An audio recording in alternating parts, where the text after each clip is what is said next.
Hello everyone who's watching this video. Today I'm going to be presenting a taxi booking system. Please like this video, share this video, and subscribe to my channel. I'll be bringing in more about artificial intelligence in my coming videos. So to start right away, these are the contents of my presentation. I'll be describing the problem at hand. I'll touch the data set, the considerations before selecting the data set, and all that. Can go through it. So to begin, the description of the problem. The problem at hand is unfavorable taxi transportation services. So many people face delays when they board multi-passenger taxis, as we see. Others are inconvenienced by having to move to stages from their homes so as to board a taxi. Yes, many of us have faced these problems, like you have to move from your home to a stage, and that is a lot of time. So it's time wasting, it's costly. So the taxi booking hub up here will help to eradicate many of these problems, as it will enable customers to book a taxi from any place, anywhere, and that taxi is able to find you there within the shortest time possible. So even the customer wait time will be little as possible. So the taxi will arrive in the shortest time possible and at the pickup point and take the customer to their destination through the shortest route. Yes, this will eradicate inconvenience. So the data set I chose for the project, I have a user ID, that's the customer ID.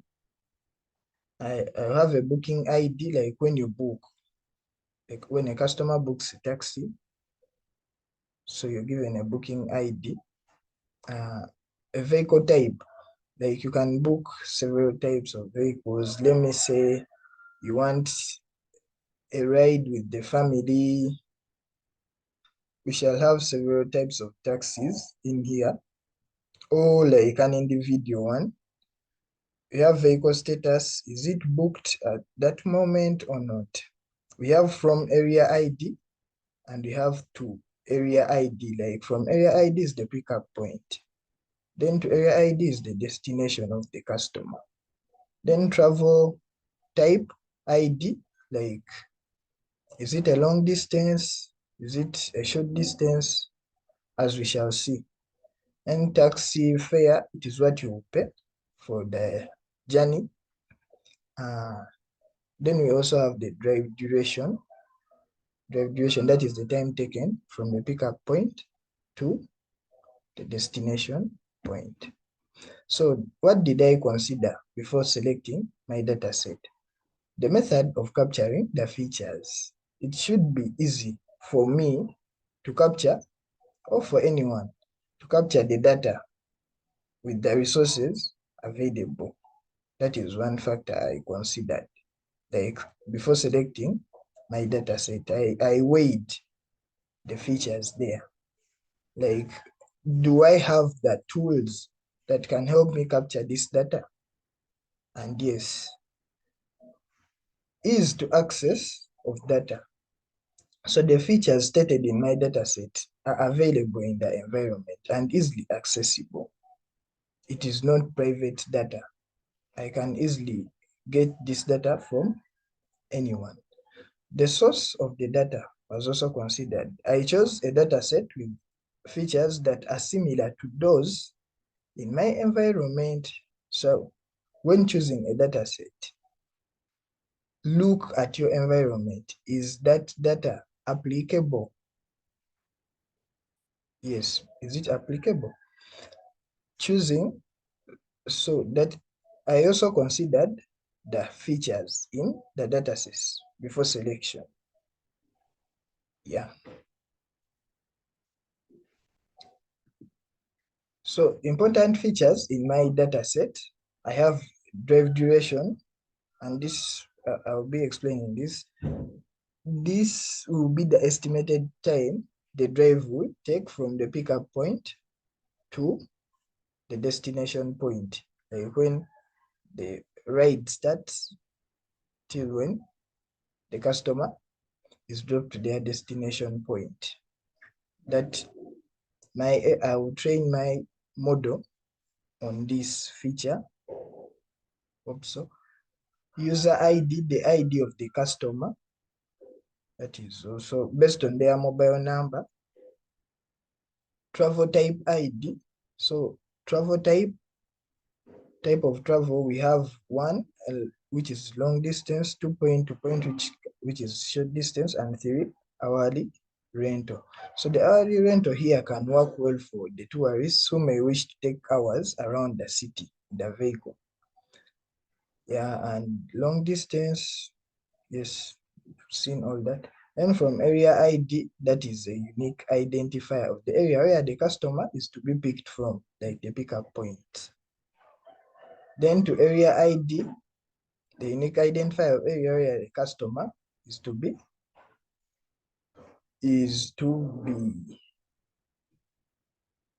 be dropped to. Sorry for this error. Taxi fare will be the amount of money a customer will pay for their drive. So we continue. Bayesian theorem is a simple mathematical formula used for calculating conditional probabilities. It was named after Thomas Bayes. Alternatively, it may be called Bayes' law or Bayes' rule. So conditional probability is a measure of the probability of an event occurring given that another event has, by assumption or presumption, has occurred. So as we said up there, Bayesian theorem is a simple mathematical formula used for calculating conditional probabilities. So what is a conditional probability? The measure of the probability of an event. You have an event, yes, as you can see. Then Bayes' theorem calculates the probability based on the hypothesis. So Bayes' theorem has many applications, such as Bayesian inference. Sorry for that. Interference. If it had to be inference in the health sector to determine the chances of developing health problems with an increase in age. Continuation to this, so Bayesian theorem states that the conditional probability of an event A, given the occurrence of another event B, is equal to the product of the likelihood of B given A and the probability of A, all divided by the probability of B.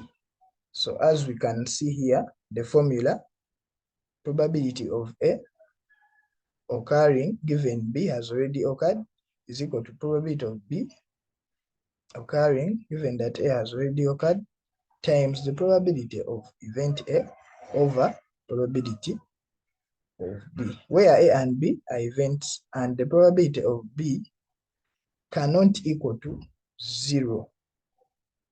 It's supposed to be cannot equal to 0. It's not equal to 0. So probability of A occurring is a conditional probability. It is how likely A happens when B has happened. Then this one, how likely B happens given that A has happened. Then the probability of A and B are possibilities of observing A and B without any given conditions. So we continue. Naive Bayes is a simple learning algorithm that utilizes Bayes' rule, which is the Bayes theorem we've just seen, together with a strong assumption that the attributes are conditionally independent and even equal, given the class. With this independence assumption is often violated in practice. Naive Bayes, nonetheless, often delivers competitive classification accuracy. So naive Bayes provides a mechanism for using the information in sample data to estimate the posterior probability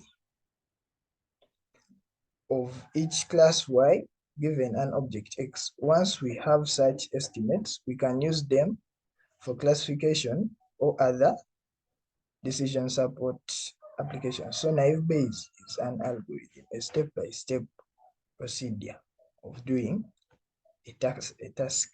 So it is an application. It uses the Bayes theorem. So abstractly, to continue, naive Bayes is a conditional probability model. Given a problem instance to be classified, represented by a vector that, as you can see, X is equal to, that represents some features. And so if I have features, so this from this X1 to Xn will represent my features and their independent variables. It assigns to this instance probabilities. So for each of k possible outcomes or classes Ck. So the problem with the above formula is that if the number of features n is large, or if a feature can take on a large number of values, then basing on such a model on probability tables is inefficible. The model must therefore be reformulated to make it more tractable. So using the Bayes theorem, so here we bring in the Bayes theorem into the naive Bayes. The conditional probability can be decomposed to this. As you can see, this formula provide a link to an example on naive Bayes. So Bayesian network or the Bayes, it can be called Bayes net or belief net or the decision network, is a probabilistic graphical model that represents a set of variables and their conditional dependencies via a directed acidic graph. So Bayesian networks are ideal for taking an event that occurred and predicting the likelihood that any one of several possible known causes was the contributing factor. So, for example, a Bayesian network would represent the probabilistic relationships between diseases and symptoms. Given symptoms, the network can be used to compute the probability of the presence of various diseases. So continuation to Bayesian network. A Bayesian network is made up of nodes which represent entities such as molecules or genes. So nodes that interact are connected by edges in the direction of influence. The edge A to B implies that A, the parent, has an effect on B. As we've seen, that A can be like a symptom has an effect on a disease which the child. In general, a Bayesian network is directed acidic graph. Cycles are not allowed. Importantly, each node has attached to it probabilities that define the chance of finding the node in a given state. Conditional probabilities are used if the state of a node depends on the state of another.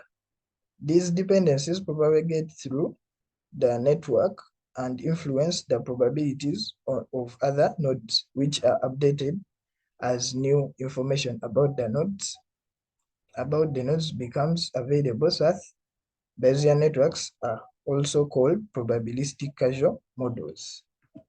So Bayesian theorem versus naive Bayes. Naive Bayes assumes conditional independence, whereas Bayesian theorem will allow the user to specify which attributes are in fact conditional independent. This means the relationship between all input features are independent. May be not a great assumption, but this is why the algorithm is naive. So we have some too abstract. Then we continue naive Bayes versus the Bayesian networks. A Bayesian network model relationship relationships, models relationships between features in a very general way. If you know what these relationships are or have enough data to derive them, then it may be appropriate to use a Bayesian network. Whereas a naive Bayes classifier is a simple model that describes a particular class of Bayesian network where all the features are class conditionally independent. Because of this, there are certain problems that naive Bayes cannot solve. However, its simplicity also makes it easier to apply, and it requires less data to get a good result in many cases. So these are my references to the sites where I collected all this data from. They can be of great use to you. Thank you for watching this video. We meet next time.